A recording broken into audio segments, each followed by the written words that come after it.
Good afternoon. I'm Al McFarlane. Welcome to the Thursday edition of Conversations with Al McFarlane. Today is Thursday, July 21st, 2022. I'm glad to be here and glad to have you along. We titled the Thursday edition of the program Companions. It's an homage to the writing of Ikwe Arma. I've been taken by his analysis, his stories, his books, including The Eloquence of the Scribes, and one called Int Shemsh, and a series of other stories that all have to do with how people create relationships and decide that they, in their experience and in their aspirations, are headed down a path that will strengthen each of them and strengthen community and society, a path that allows for innovation, for discovery, for sharing of information, for valuing every human being and her or his potential, and a path that is guided by the sense of justice. Well, that's kind of the feeling I have in talking to the friends that I have with me on Thursday. And particularly, I'm pleased today to start with two of them. My first cousin, Professor Burnele Powell, who joins us this week from South Carolina. He's the former dean of the law school at University of South Carolina, former dean of the law school at University of Missouri at Kansas City. And I can tell you, I guess, that Burnele was one of the first, second people I met in life. He's 6 months older than me, so he's got that much of a head start on me. And it never narrowed, still ahead of me, but it always has been a pleasure. He's a person that I both adore and admire and respect, and to have conversations with him now, as we both are in our mid-70s, is a wonderful thing. Also with me today is brother Yusef Mgeni, Ndugu Yusef Mgeni, who has been a friend and companion with me since maybe early 70s. I think we started hanging out, Yusef, and doing things together. So with that, welcome to the program. Let's begin. Let me start by saying hello again, brother, cousin Burnele. How you doing? Well, it's a pleasure to be here with you, and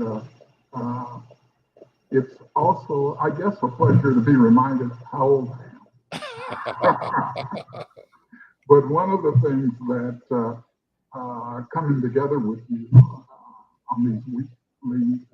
on a weekly basis does is to remind me how much of what we talk about involves things that we thought we had worked through and saw individually and as a nation, and that it never goes away. The struggle never stops. Yusef, come on in. How you doing, man? Very good, my brother. It's always a pleasure. Hello, Burnele.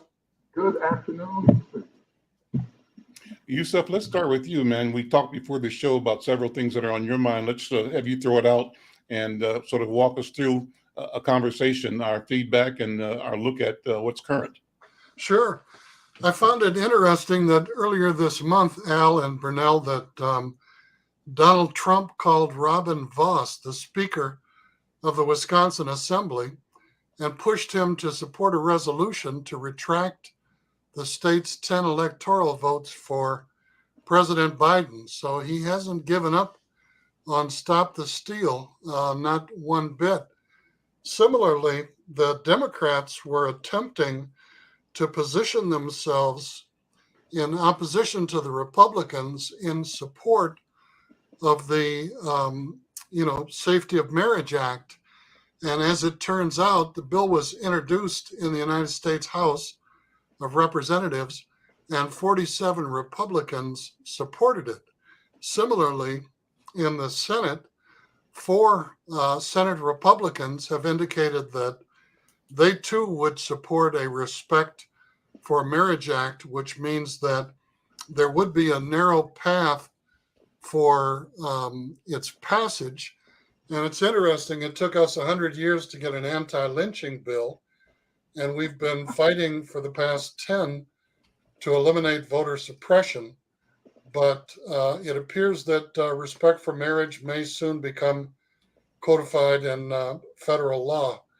I also pointed out that William Hart, who was the driving force behind the Delphonics, La La La means I love you, and Didn't I Blow Your Mind This Time, which won a Grammy, were two of the staples of the Philadelphia sound. And the Delphonics, who sang sort of in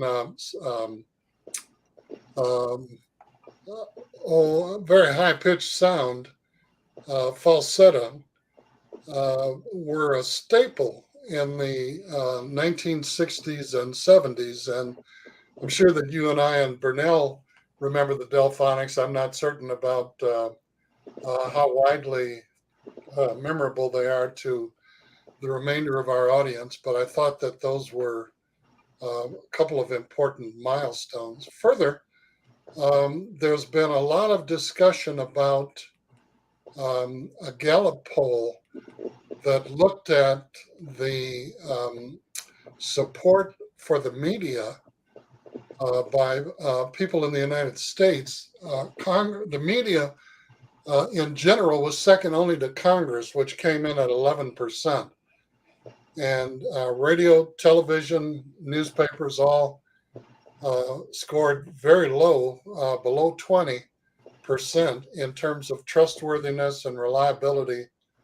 And I think that the fact that 6 companies own approximately 85% of all of the radio and television stations and newspapers in this country says a lot about access to news. And many people have been driven to the internet, or to the younger generation, social media, for their news and relevant information. And that's rather tricky, because on YouTube and social media, people don't have to cite their sources like we do, in terms of clearly identifying what our opinions are and clearly citing the sources of the facts that we share with people. So there's a lot happening. It is summer, which is supposed to be a slow news period, but both nationally, both internationally, and seems to be a lot going on that's worth discussing. Well, let's bring in Kamau King in Atlanta and Dr. Irma McClaurin, who's in North Carolina. And let me acknowledge that Brenda Lyle-Gray is here, but I think she sent me a note last night saying they had a big power outage in New Mexico, and I'm not sure if she's able to bring video. Brenda, can you hear me okay? I see you in the backstage, but the whole city went out. Okay. But You're okay. came back on about 4:00 this morning. Is that part of the heat wave? A mess. Brenda? Is that part of the heat wave down there? Yeah. It knocked out Comcast, Infinity, the whole bit. Street lights, you name it. It was a mess. No such thing as climate anyway, change, good seeing all of you. Good to see you, and glad you're here. So I don't know if you're going to be able to bring camera on or not. If you are, great. And if you're not, we hear you, and that's good. Let me go to Kamau and Dr. Irma to respond to both what Yusef and Burnele led with, or to say what's on your mind, what you're thinking about. Dr. Irma, you first, and then Kamau. I think that, first, hello to everybody, and please stay safe there in New Mexico. The heat is terrible. Yeah, and during this time, just be very careful, okay? Thank you so much. We are moving into a very tricky period in American democracy. The idea that there was a separation between church and state has been lost. It seems like it's just gone to the wind. And Americans don't have a clue about how much they're endangering the very foundation and principles of democracy with some of these rulings. We now know that the Supreme Court is not a place that can be objective, that people are pushing their own religious agenda. And I think we're just moving into a very dangerous time at this moment. And it's not until the rights are completely gone that people will wake up, and by then it'll be too late to say what happened. How did this happen? And I think we have to understand that religion has become a politicized weapon. It's about promoting people's ideology, imposing them on people, whether they agree with them or not. I go past a clinic that apparently provides information about abortion. I don't know if they perform it. And I see people out there in this 87-degree heat. And today I saw a Black man out there with signs, to stop abortion. None of these people are in the streets when the police are killing youth. So they are supportive for the fetus, but they're not supportive once those fetuses are born. They're not there to make sure that they get proper care, proper food, that their families have sufficient financial support, being paid livable wages. They don't support childcare, universal childcare. So this is like an agenda that has nothing to do really with human people, with lives of human beings. It has to do with people wanting their perspective to prevail, in the same way that at a point in this country's history, white supremacy prevailed as if it were the law of the day. And we're moving backwards in this country, and I'm very concerned. I also keep my passport ready just in case. And I'm not saying there's a perfect world out there, but there may be a moment where someplace else may be better than this place. Let me come back to that before we end the program, because I've been watching a lot of videos, Bobby and I, my wife Bobby and I, about Americans who are expatriating, I guess, or expats living in different places around the world. And so I'm curious, you brought that up. Would you really consider leaving this country? It seems like a big jump for most of us. But Kamau, jump in. How you doing, brother? Man, I'm doing fine, Alvin, and good to see you, Burnele, Yusef, sister. Good to see you all. What's on my mind? COVID. I don't believe that the country will ever shut down again. I don't think capitalism is ready to shut down, regardless of how bad things get. And I don't even know whether or not we'll see people wearing masks in mass again. I know I'm wearing, me and my wife are wearing ours, but when we go out again here in Georgia, we see Black people wearing masks and a few whites, but basically whites are not wearing masks here. I'm also concerned about my own mindset.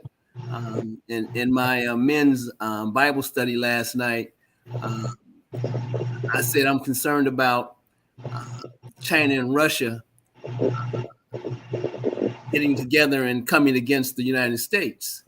And my brother said it was a man's class, a brotherhood class, and they were saying I was a doomsayer. But as I read my tea leaves, when China tells Pelosi, don't come to Taiwan. Yeah. That's, to me, that's serious. And Taiwan is their Ukraine. They believe that it's theirs, and they're building islands in the South China Sea, and I can see them drawing a line in the sand with regard to Taiwan. The other thing that I'm concerned about is Blacks killing Blacks. Here in Georgia, there's been, like across the nation, there's been a lot of more shootings, but mainly it's Blacks killing Blacks. And so those are the things that are top of my mind, trying to keep my head on straight, not being a doomsayer. I don't want to be a doomsayer, but as I read the tea leaves, as Sister Irma said, things are not getting better. I don't see them going back. I mean, they're not only going backwards, they're getting worse. So that's where I am. Well, Brunel, come back in. And can I say one other thing? Oh, go ahead. I think it may have been as long as 5 years ago that Brunel and I had the conversation with our families with regard to when is the time to relocate.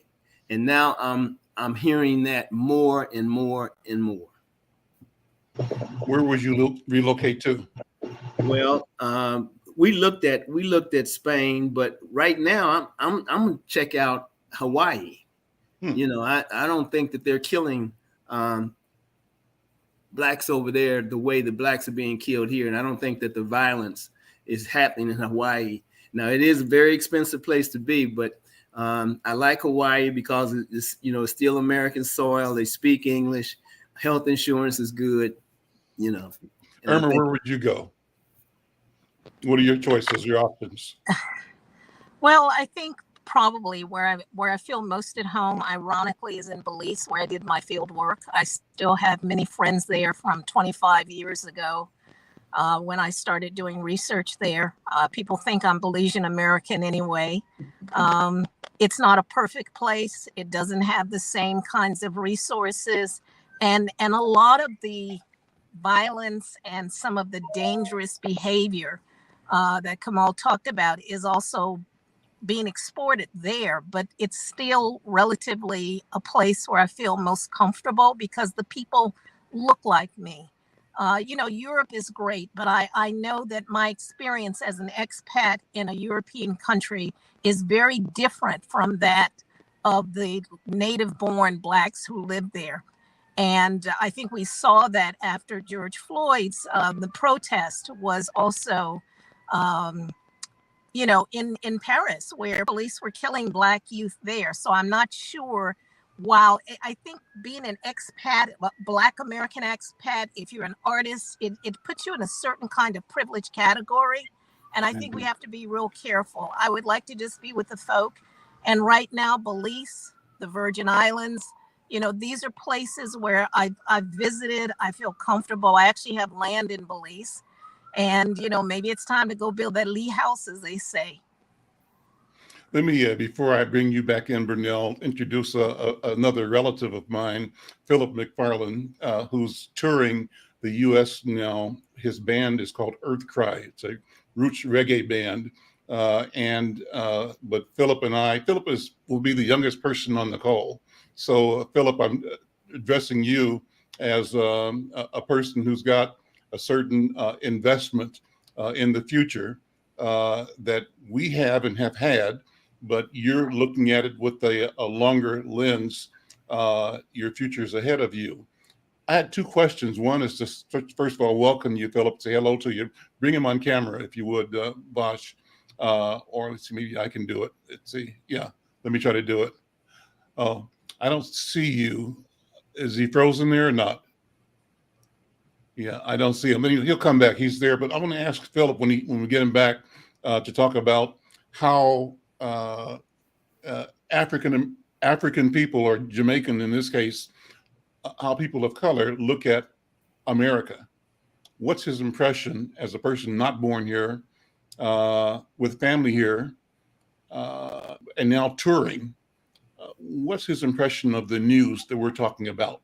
How does it affect him, and how does it affect his world out of Jamaica and the world he sees as an artist traveling throughout the Caribbean and throughout America, through South America and Europe? But so till we get him back, Burnele, come back in if you would and respond. And I was particularly interested in your comments about the question that Kamau raised about moving away, and other comments as well. I commented earlier that I'm struck by how much how often I am now having conversations that I used to have in the 60s and 70s. And at that time was fully comfortable with the idea that the nation was moving forward. And now, 50 years later, I'm highly concerned that the nation is moving backwards. I haven't been able to come to a conclusion that is definitive in terms of what direction we're moving, or at least how fast we are moving backwards, or whether it's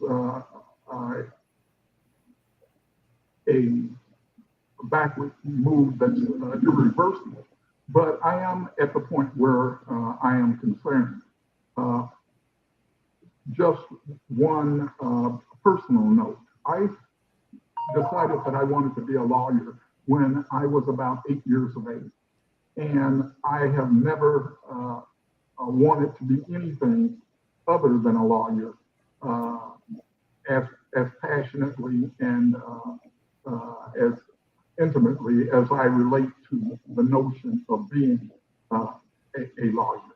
But when I heard Dr. Irma speaking about the Supreme Court, viewing it as a captured institution, I know that one of the things that I'm supposed to do, or at least is one of the things that's expected of me as a lawyer, is that I step forward and say, well, no, the court is simply at one of those points in which conservative opinions are dominating. But this will pass, and that the court has not really reduced itself to simply another politicized branch of government. But I will tell you, I can't say that with any confidence today.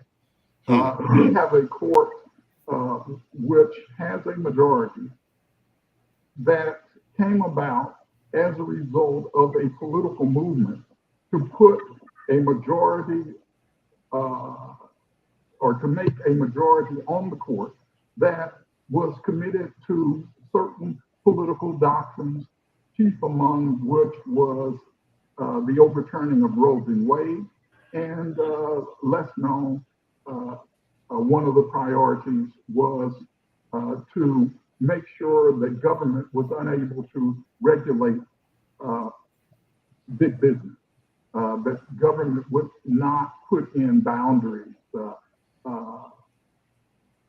with respect to the way in which capitalism operates in our society.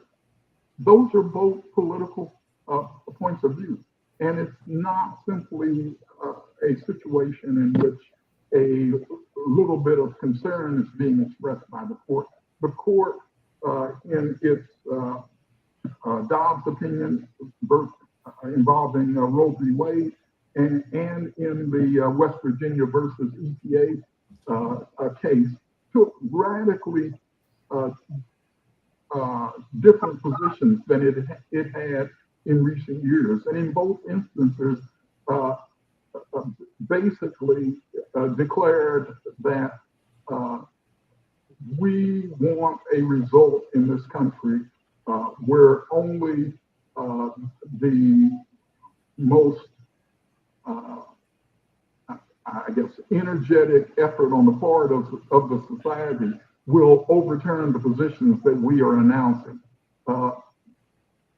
That is ruled by the court rather than by the political branches, and it is upsetting, disturbing, and certainly has me, along with all of you, asking, how safe are we here? How long must we wait for clarity? And am I at risk of waiting too long for that clarity? Now, can I ask Burnele a question real quick? Go ahead, Brenda. Burnele, one of my students asked me a question early this morning, and it really has bothered me, and I don't know how to answer it, because he said, B. Gray, how can these people, after January 6th and all of the information that has come out, how can they back these people, and how can they back Trump? And I mean, he came from his heart. He said, everything is laid out, and it's ugly, and it's a lie, and it's corrupt, but still they are backing him. And I don't understand it. I couldn't give an answer. It's still a two-party system, but still, and maybe we'll have more answers tonight with the Brenda, hearings. could I try and respond to that? Because please, Dr. Irma, I would love to hear it. It's not going to be a good answer in the sense That's that okay. In the sense that what we have here is a kind of tension between facts and beliefs. Beliefs are not facts, and they can stand even in the face of empirical evidence to the contrary. These people believe in a certain direction for this country. I have been saying for almost a decade that this is a moment, and Trump sort of epitomized what I call the reclamation of whiteness, or the reclamation of white supremacy. And there is an attempt, a deliberate attempt, that is using the structure of this country to try and reinstitute ideas and beliefs that prevailed decades and hundreds of years ago. They want to put us, brown and black people, quote unquote, in our place. They want to reclaim the privilege that they have never earned, but they feel absolutely entitled to by virtue of their white skin. And so we continue to want to look for logic, but culture is not logic. Beliefs have nothing to do with logic. They have to do with whether you embrace them or not. Do you believe in God or do you not? Do you believe, in abortion or do you not? And those are about beliefs. They're not about facts in terms of, what are the implications of if someone does not have an abortion, if they are raped or incest. It has nothing to do with those factual things. It has to do with beliefs. And we have a part of this country where they are emboldened and passionate about making sure that their beliefs prevail. And they have now stacked the Supreme Court to make those beliefs become reality. Let me thank Timothy Gerba, who told us that he's monitoring the program from Liberia. Thank you, Timothy. And tell your friends, anybody else that's around the world, tell us where you are. We'd like to know. And thank you for watching. So, Burnele, you want to respond? And then Yusef, come in. I want to at least offer a slightly different perspective. I do not disagree with the psychological analysis that's been offered, the difference between beliefs and facts. But I also think that there is a need for historical perspective. And what I would ask is that we all keep in mind that at the founding of this country, 1/3 of the people were in rebellion. 1/3 of the people basically were saying, hey, we can sit this one out. We don't really have anything at stake. All we want to do is to go forward with our daily lives. And 1/3 of the people were royalists and opposed independence on the part of the country. We've never really moved much from that breakdown. And today, what we see is a situation in which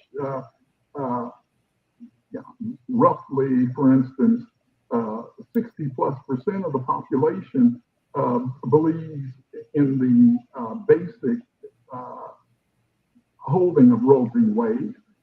About 80%, close to 80% of the population believes that there ought to at least be abortion available in some instances, rape and incest.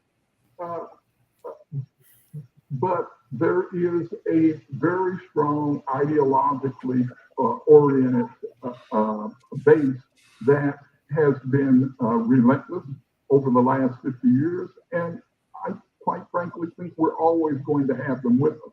Before I began making decisions about whether it's time to leave the country, what I want to know is how committed that 1/3 is that has always fought for the expansion of liberty in this country. And I want to know which way that 1/3 that thinks that they don't really have anything involved one way or another and can sit on the sideline and basically entertain themselves on the internet, how they are going to vote. It's only at that point that I think that we'll have a true reading of where the country is going. Brunel, let me say that my memory tells me that we may have had a conversation back in 11th grade or 10th grade in Kansas City. I'm trying to remember something, but us talking about at that time, the threat to the world was the potential for Russian domination. We were all organized from around 3rd or 4th grade on to be ready for the big attack, the missile attack, and trained to get under our desk or to fear.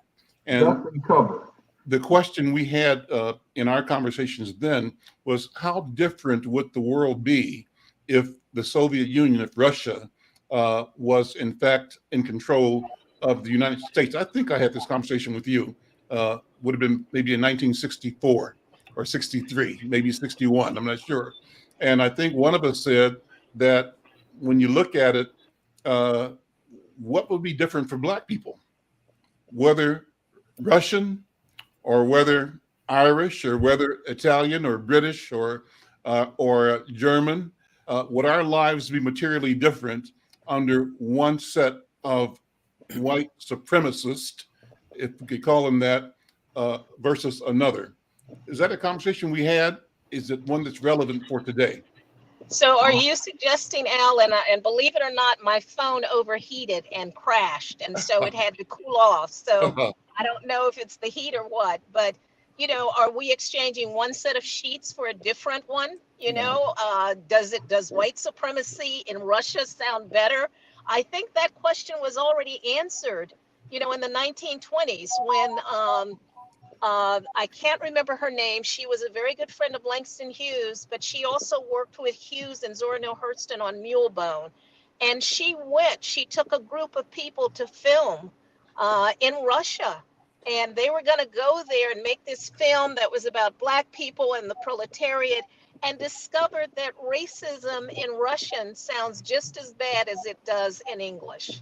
You know, so exchanging one set of people who believe in racial superiority for what our current state is, at least this one we've worked with, we know it better. And I think we just have to keep plugging away at it. Even if I leave, I'm never going to give up my pen and keep writing. I'm never going to try and lose hope. But I tell you, we are in dangerous times. And the people who need to wake up are not Black people. It's white people who really need to do a reality check, because they're also going to be in trouble. Well, Brunel, I was thinking about the 1/3 you said. What are they going to do? The ones that profess a progressive ideology and profess to be defenders of human liberty, of human development, of the democratic principle.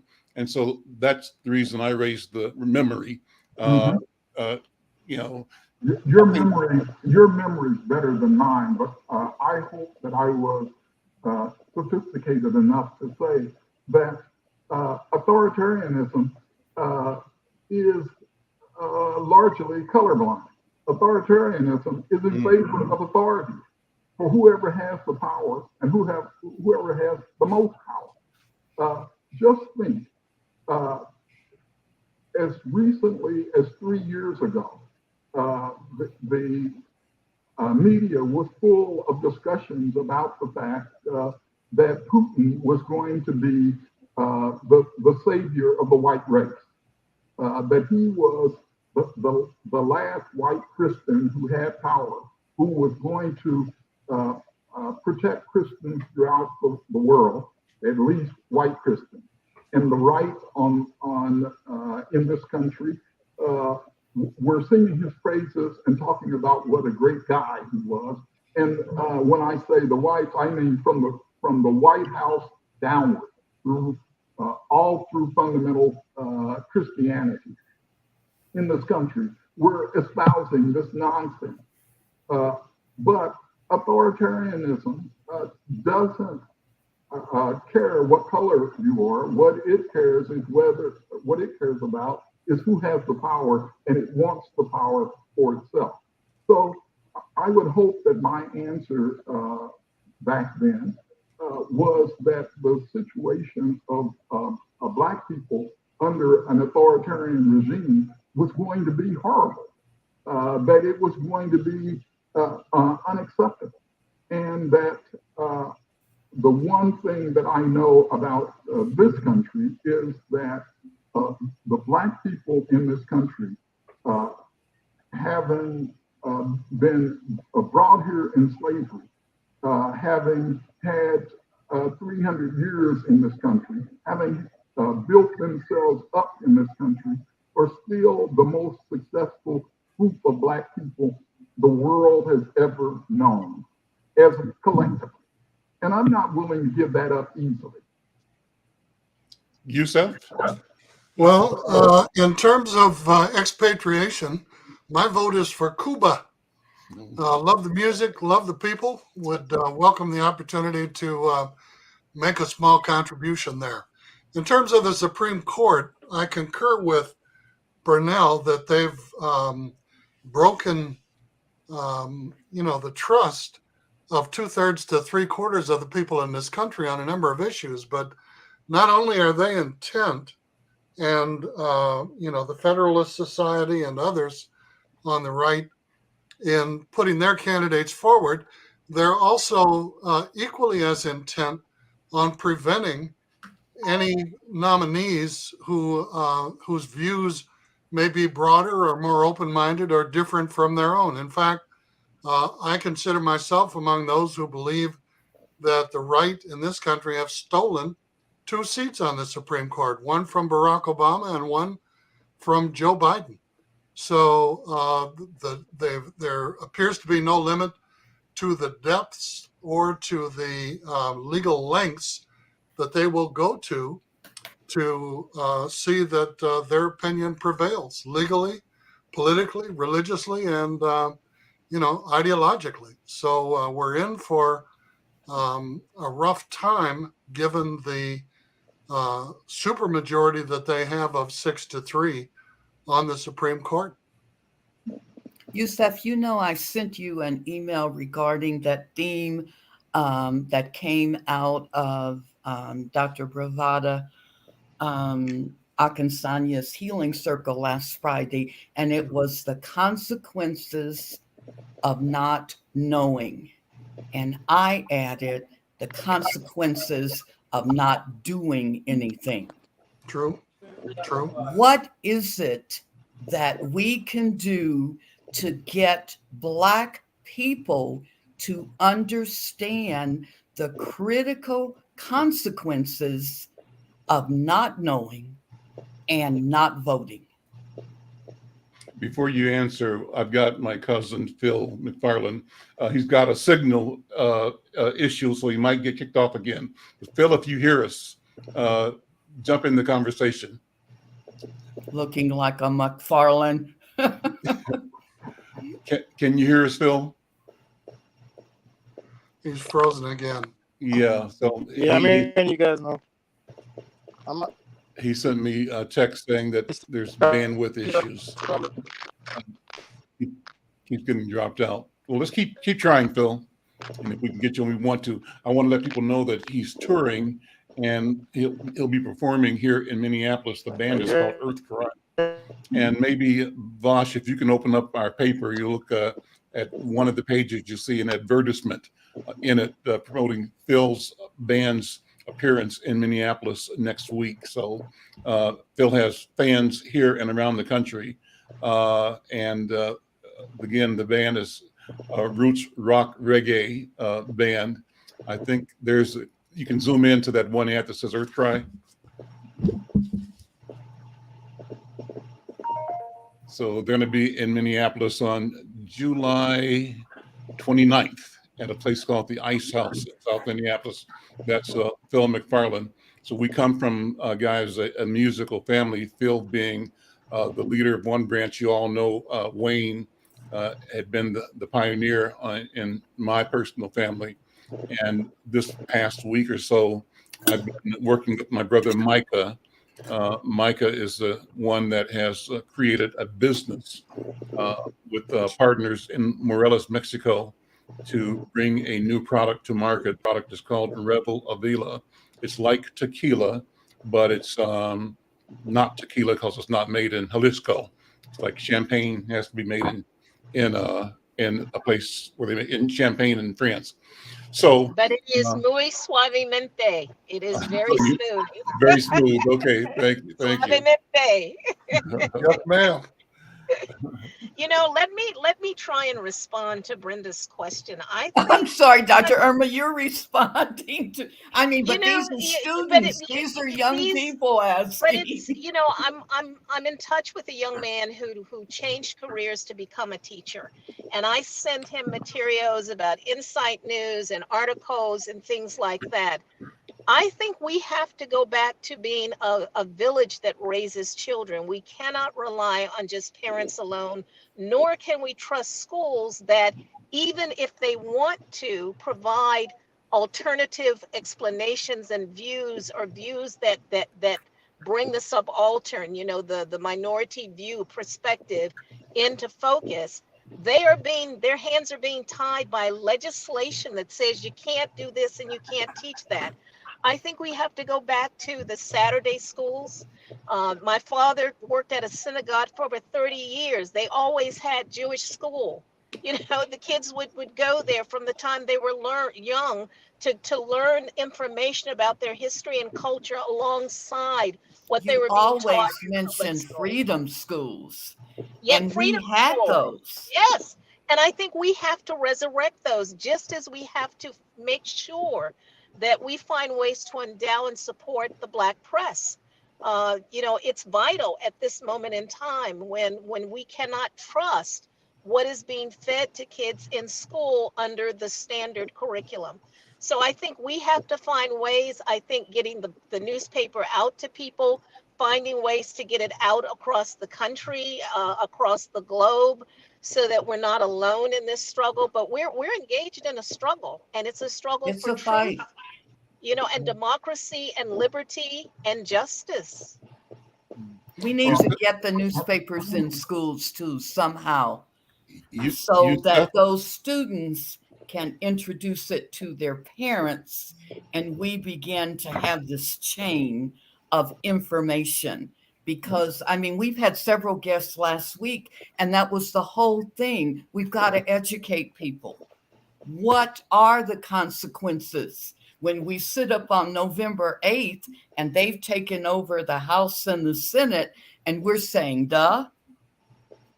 Because all of our rights, beside Roe versus Wade, are just slowly inching and going away.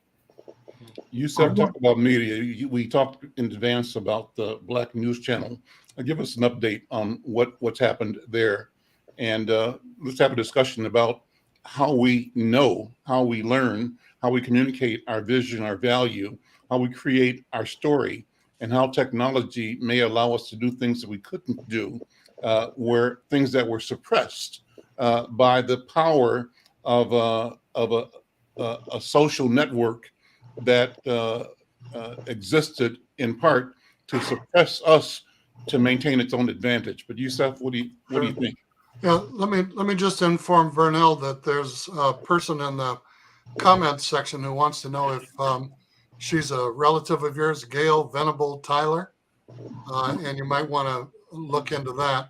One of the other concerns, Al, is what are we doing for the significant number of Black men and women who are either incarcerated or who are under the control of the corrections and criminal justice system in this country? Because I'm a firm believer that if we don't give a damn about them while they're incarcerated, they're not going to give a damn about us when they return to our communities, because they're not going to what's the name of that suburb, Kamau in Atlanta, where they have all those Alpharetta, Buckhead.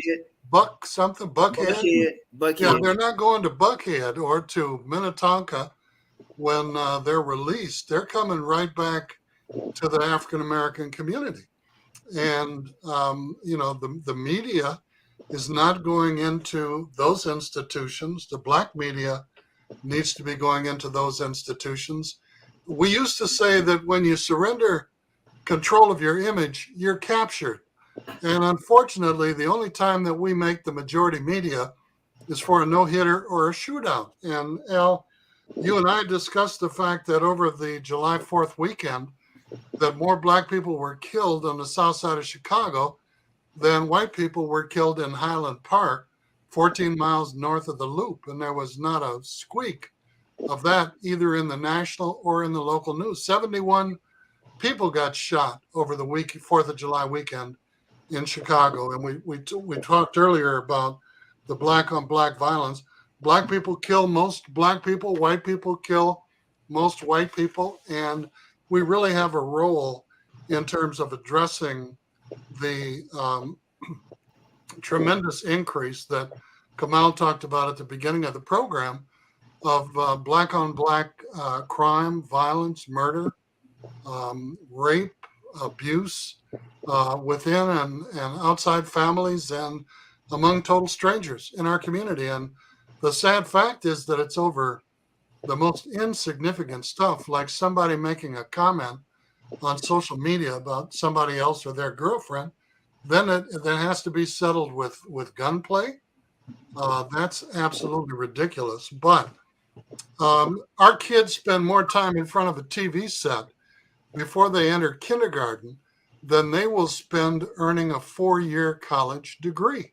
And we become so dependent on the majority culture media that we wouldn't even know where to begin to find information that is relevant to us politically, economically, financially, spiritually, religiously, that is out there in the Ethernet or in the community. And many people consider books to be dangerous instruments. I mean, that form of publication is rapidly declining and may be dead, not just in our lifetimes, but within the next 2 decades. You might not be able to purchase a book. You'll either have to download it or upload it or tweak it or tweet it or do something with it, but you won't be able to pick it up, put it in your hands and curl up in front of the fireplace or under a candle and some nice incense and read it to yourself or to other members of your family. So what do we do about that? There's a real information leak in our community where the information is not being shared or disseminated, and it's being lost. What do we But do? Yusef, Al asks the question all the time. What is the solution? There is no solution. Yeah, there has to be, Burnele. It was the solution when we grew up. There's no magic bullet, Brenda, but I think there are many solutions. Yes, there is no solution in the sense that there is something singular that we can do. There are multiple things that need to be done. And one of the things that I had wanted to say when the question of black on black violence was raised, Yusef has I think, pinpointed the various elements that are involved. Blacks kill blacks, whites kill whites. What I noted though was that we didn't include that poor people kill poor people. True. There is a class-based, economic-based, social milieu-based aspect to violence too, and we tend to overlook that. That's largely Burnele. And what that means is that the patterns of violence that we see in the Black community, they're replicated throughout all communities among poor people. That's largely a result of the policy of containment through housing, through policing, through education, and through other economic factors in our community. They don't have access to rich people. You're absolutely right about that. But my point is that we cannot view this as a Black problem. It is also an economic problem and a social problem. Educational, geographic, political. When you look into socially disadvantaged groups of any kind around the country, what you see is violence that is intra-society, intra-social.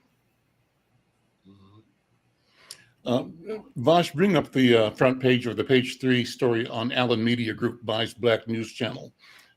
This is a story that's in our upcoming edition, and it says most of us are familiar with Byron Allen. He's the comedian who turned entrepreneur, who was in a running battle with Comcast for a number of years, and I think prevailed and got access that he was looking for that was being ignored. But we're reporting in Monday's paper, well, on social media yesterday and day before, there was a post-mortem.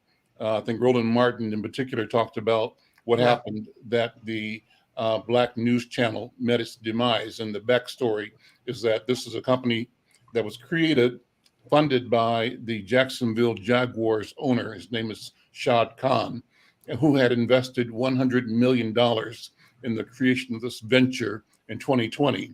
It shut down in March. Byron Allen, who already owns the Allen Media Group, is buying the property now for $11 million through a bankruptcy court in Tallahassee, Florida, and signed off on the sale just in the past couple of days. And that means that through Black News Channel, which reaches about 45 million homes, through companies like Comcast and Charter and DirecTV, Allen is saying his company can grow that distribution to about 80 million homes in the next 6 months. And he's also saying that, I'm saying that he has the advantage of being a trench warrior, trench fighter, working inside successfully, it seems, the media enterprise arena. He owns not only the Weather Channel, but 27 local TV stations in 21 markets, and he owns digital brands like The Griot and Comedy TV. Yusef and all of you, what is the opportunity? What is the possibility? How does a business like that succeed? How do businesses in general that we create succeed? And what's the environment right now for the emergence of our brand as entrepreneurs? Yusef, you first, if you would.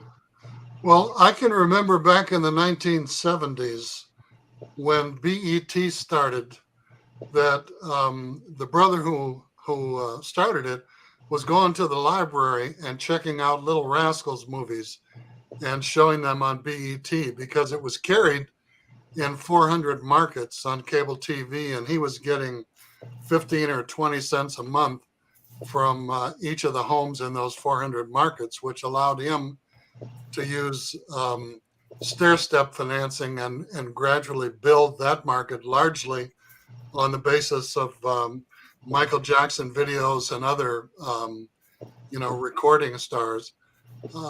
I think that distribution is key, Al, in terms of having an audience to begin with, and then developing and growing that audience. One of the criticisms that Roland Martin made was that the brother from the Jaguars who started the Black News Channel wanted to compete immediately with CNN and some of the other national media outlets. And he had 250 people in the newsroom, but he wasn't drawing the revenue to be able to sustain the platform that he was aiming for. Plus, he started it right at the beginning of the pandemic, which was, unfortunate timing and presented its own set of difficulties. It is important for us to support, to subscribe, to share. It used to be that the Black Barbershop with, the copy of Jet magazine that had Emmett Till's picture on the cover was on the reading table in Leroy Gardner's barbershop in St. Paul, Minnesota for 18 years. Okay. And he swore he would stab anybody who tried to take it out of there or come after him with his straight razor. And, that's where a lot of people got their information because they were too poor to be able to subscribe. And it was prior to, the satellite, cable, electronic age of the media. And what we get through the majority culture media, as I said earlier, is a no-hitter or a shootout. And you either have to go to the library, you have to purchase books, you have to go to hear lectures or talk to people, get books from other people that influence them in order to stay in the know with contemporary information. So what it requires is support from people who are open-minded, not just because the people who produce it are Black, but because the information is useful, it's valuable, and it will improve people's quality of life. But Kamau, not what to do you that, think? doesn't matter who's doing it. Kamau and Irma, what do you all think? I'm thinking that I can't Brenda, go ahead. I can't disagree with the economic analysis. I try to stay out of that lane. But I do think that one thing that works even in that economic sphere will work in any other sphere, and that is each of us has got to emphasize a lifestyle that puts being rational and being critical at the very top of what it is that we do.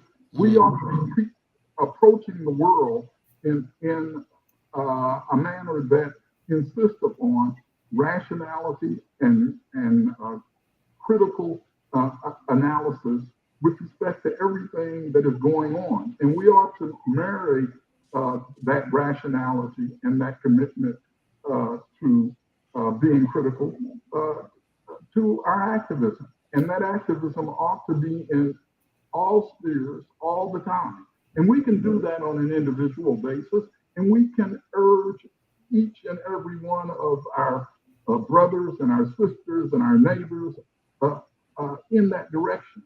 And we've got to, as part of that process, say to them, there may be a lot of things that are going on in this world, but they are not going to pay the dividends that we need 10, 15, 20 years from now. And they're not going to give us what we want unless we've been rational and critical and active.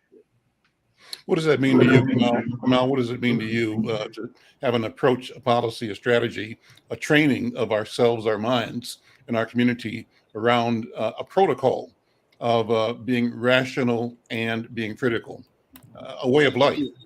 Well, Alvy, it's I ask myself the question: what can I do? What can Kamau King do to make a difference? And the things that I try to spend my time with nowadays is basically trying to clean up my community, and that's picking up trash. They'll see me down the streets picking up trash. And last week I went to the principal at the elementary school as a result of your program last week, and volunteered to read to elementary school children, and she's assigned me a couple of classes.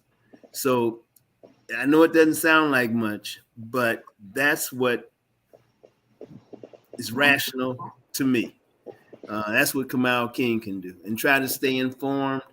Try to read the tea leaves. But Kamau, you remember we were raised with that. Al and I talk about Miss Jessie's barbershop, and remember it was intergenerational. There was a dad that would go in there and have a haircut and bring the son, and you had all of these conversations. And even as a young lady, I would go and sit with my father, and I'd learn more from those elders than I would in a textbook, except for our teachers at D.A. Holmes. But we had that. And, and I'm doing the same. I'm teaching a writing class on Saturday mornings. And I'm really, no matter what's going on in my life, I love those kids. And they're just enthused. Go ahead, Burnele. So I just want to say that I come directly out of the barbershop culture. Oh, I know. My father was a barber. I He know. went on to own a barbershop. And Yep. of course, I was brought in at an early age to sweep up the hairs and work the barbershop and help support it. We One all of the remember things that I Miss learned Jessie. about that culture was that everything was up for discussion. And I thought that that was good. One of the other things that I learned about that culture, though, was that there were many who were involved in the discussions who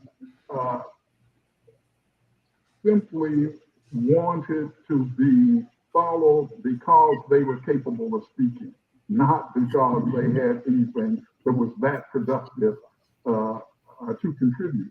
And the last thing they wanted was for a contribution by a 8 to 10-year-old.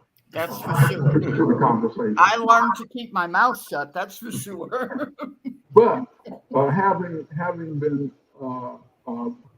introduced to the world of ideas in that environment, it has been helpful to me over the years. That's true. It established a foundation for And us. we need more of those kinds of environments where Yep. people are actually exchanging views and being asked to defend those views and being asked to be brave enough to speak out, even when it is quite evident that the majority does not want to hear you.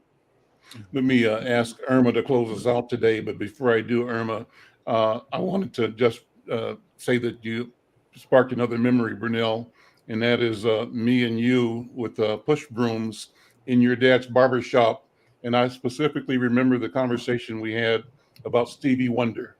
And he had just launched the song, what's the song called? Fingertips, right? Fingertips, yes.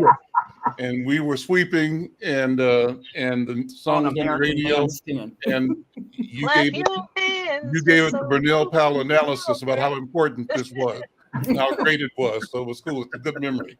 And we haven't forgotten American Bandstand and him introducing it. Irma, close us out, because I want you to explore a couple of ideas. One of the things I love about your work and your passion is the notion of archiving. An archivist. You have the Irma McClaurin archives at University of Massachusetts Amherst.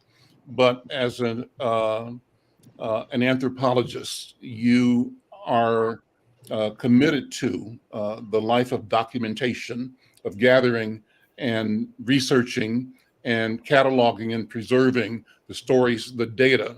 And so in closing, talk about, I'm raising the question, hearing Burnele in my ear, about coming up with a system among us and between us that is always led by critical thinking. And what was the other thing, Burnele? Critical thinking and rational, being rational and critical. And so if we can develop protocols that lead us and reflect us operating with that as the undergirding of everything we do everywhere. Part of the need is to document and to defend that is the character of the people, of the population, of the culture. What do you think about that? What's the role of the anthropologist, and what's the role of our culture in creating that kind of sustainable identity that will move us into a future in which we win? I think that Burnele's not going to be happy with me, but I think at some point you have to let go of rationality, because it's not all that it's cut out to be. For me, it is critical and creativity, because at some point it is Einstein's theory of insanity. You keep doing the same thing because it's rational and expecting different outcomes. That's not what Einstein said. I'm just arguing about people who believe that logic and rationality, which is a Western concept, is the only route. And I'm simply arguing that for me, there's a different route, and it's stepping outside of that box and that rationality. And for me, I just wanted to say that, one, going back to Byron Allen, how is the NNPA supporting what he's doing? How do we come together in collaboration and community to make sure that the Black newspapers don't fail and that they can build on the platform that he's building? How do we pass that on? I do it by taking young writers, like I'm sending Al people to send him articles all the time from all over the world about all kinds of topics. And I am supporting them to have access to opportunities when I can. So I'm an alum of the Op-Ed Project. And when I find someone who's passionate about writing, I send them a note and say, you need to give them a scholarship. I think we need to figure out how do we continue to build and grow in our own backyards, the youth of today for tomorrow. And, whatever we can do, I'm supporting that. And Dr. Irma, I wanted to thank you for all the recommendations you made to Dolores Works and to Stephen, how do you pronounce it? Nakowski or whatever. Those were great recommendations. And it was the combining of academics and enrichment. And it was great. And I really appreciated it and loved writing about it. We can take an extra minute. Let's go around one more time and close up. Burnele, you were responding to Irma. I love the exchange. So I simply wanted to say that ultimately, Dr. Irma sounds quite rational to me, and I'm glad to have her in my camp. That's good. What are you guys reading? Who's reading what?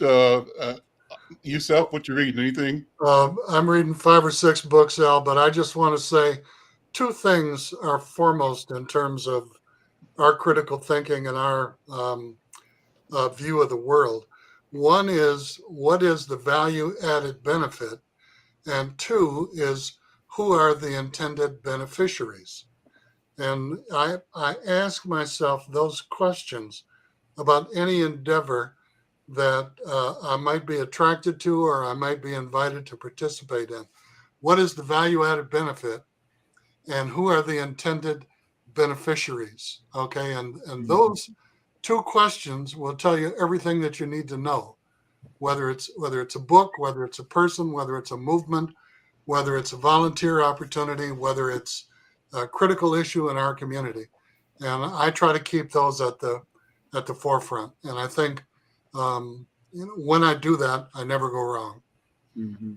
Kamau, what you reading? What am I reading? I'm still reading The Unfinished March by Eric Holder. Mm-hmm. But thank you for those 2 questions, Yusef, because I feel as though reading to these young people adds value. It's great. Both to them and to me. Yeah. I get a chance to learn some new things, and they do too. And also who the intended beneficiaries are. Right. Up front. Right. Burnele, go ahead, and Brenda, you're next. I went back and picked up a book that was recommended to me that had been on my list of books that I should read. It's called Man's Search for Meaning, Viktor Frankl, and it is a book written by a Holocaust survivor, and he uses the Holocaust experience as a foundation for discussing the broad question of how does one find value in life. More importantly, he developed a theory of counseling that he created in the camp that he then took outside, which is about resilience. Like, how do people, maintain resilience in the face of tremendous adversity? I would say that for myself, I'm always trying to figure out how to pass it on. So right now, Al, I'm reading your foreword to my book of columns, and I'm trying to get that finished as soon as possible. And it was your email where you said my essays were a bit like Coltrane, and I loved it. So I'm using that. Congratulations. That's quite a compliment. Yeah. I was like really touched. So I'm hoping to get that finished. That's my goal by the end of this summer. Awesome. Brenda, and then there's a wonderful book called Choreographing the Folk, and it's about Zora Neale Hurston, who took the dance form and who also was a documentarian. And this person has looked at, this is a dance person looking at the plays that she put on and how she used folk culture and looking at the way in which she talked about it and preserved it through her plays and stuff. And it's because of that she did that, we understood how people could be working in the most adverse conditions of turpentine camps and citrus camps, probably dying from the fumes of what they were collecting, and then go home and pull out their guitar and just be creative, even in the midst of what was extreme poverty and harsh conditions. So that is something that I'm enjoying. Was Lorraine Hansberry the name you were looking for? No, choreographing the folk, Zora Neale Hurston. This is a book earlier. about Zora. Yeah, earlier. Yeah, was it No, I don't Lorraine think so. Hansberry? Wasn't her? No. Okay. Brenda, what you Oh reading? no, it was Harriet. She was one of the Harlem Renaissance writers, and her daughter has put together a collection of letters between her and her husband and Langston Hughes, and it'll come back to me. I want to say Harriet, but I can't remember the last name. But she was with the Harlem Renaissance so she predates Lorraine Hansberry. Okay. Brenda? I am rereading my own book. I wrote it, but I never read it all the way through after I wrote it. So I'm in the chapter right now on gratitude, and it really is like I said, did I read this? I'm also working through the book called Restorative Justice, which is in the English language and arts classroom. And it's really a powerful book that I had on the list for teachers to read for the summer. It's a real good book because, like Dolores Henderson said, and Dr. Irma McClaurin, we have to start doing things differently. And we have to start thinking differently about how we're teaching our children and what's important to them. So anyway, I just love Thursdays and seeing my classmates and Yusef. It's been great. It's always great. Great to see you too, dear. And we have some pictures for you. Vash and I have some pictures, and they'll spring when he's ready, but it takes us all the way back. And I was hoping Burnele and Kamau would be here, but we didn't get a chance to do it today, but we will in a couple weeks. Go ahead, Burnele. Al, I just wanted to say we're 11 days plus waiting for the Secret Service guy who said that he would testify under oath that the testimony given by Hutchison was flawed, was not correct. I'm still waiting. Right, I'm not holding my breath. Well, listen, guys, thank you all. Great conversation. We'll see you next week. Love Take care. it. Bye-bye. Take care. Stay safe. Enjoy. Thank you. Have a good one.